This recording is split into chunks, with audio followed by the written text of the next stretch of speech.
Moi, je voudrais aller abonder dans le sens de ce qu'a dit Romain. Je trouve quand même que vous y allez à grands coups de sabre.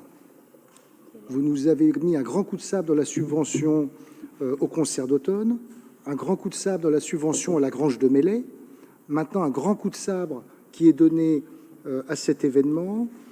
Je rappelle juste, mais vous le savez sûrement, que construire un événement culturel sur un territoire, dans la durée, c'est pas simple.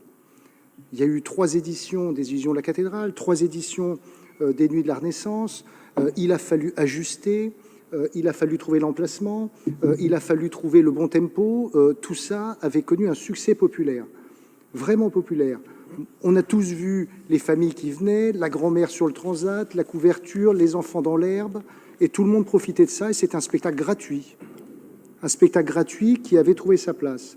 On ne peut pas, je pense, à la lumière de la baisse de fréquentation due à la crise du Covid, tirer la conclusion que ce spectacle ne marche pas. Je ne pense pas. C'est une conclusion qui me semble hâtive. Peut-être qu'il avait besoin de se renouveler, j'en disconviens pas, mais je pense qu'il avait trouvé sa place sur le territoire. Deuxièmement, il répondait à une demande de rééquilibrage de la fréquentation en ville. Par rapport à l'autre côté de la ville, les commerçants de la rue Colbert, de la cathédrale, etc., étaient demandeurs d'un événement qui attirait du public dans leur quartier, qui circulait, qui fréquentait, qui prenait une consommation, un resto avant ou après, etc. Donc, voilà. Moi, je regrette que vous ayez votre programme culturel et que vous le mettiez en œuvre. Je n'ai pas d'objection par rapport à ça. Vous avez été élu pour ça. Mais là, quand même, sur les 3 cas que j'ai cités, je trouve que vous y allez sur 3 événements qui sont bien installés dans le territoire, qui ont trouvé leur public, qui ont trouvé leur notoriété. Je trouve que donner des coups de sabre qui me semblent quand même très raides. Merci, simplement, n'oubliez pas que les techniciens, les créateurs, etc., qui font les Nuits de la Renaissance sont aussi des personnels du monde du spectacle, qui eux aussi ont besoin d'un soutien par la commande publique pour leurs activités. Voilà, je veux juste dire ça.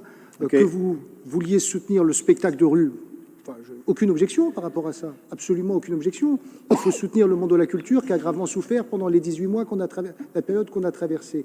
Mais eux aussi mériteraient notre soutien. Alors, qui veut tuer son chien l'accuse de la rage. Je pense que le Covid tombe un peu bien, ça a baissé les jauges, on dit l'événement ne marche plus. Je ne crois pas. Je crois que cet événement, et d'ailleurs, lorsque Emmanuel Denis était opposant dans le précédent mandat, vous ne l'avez jamais aimé.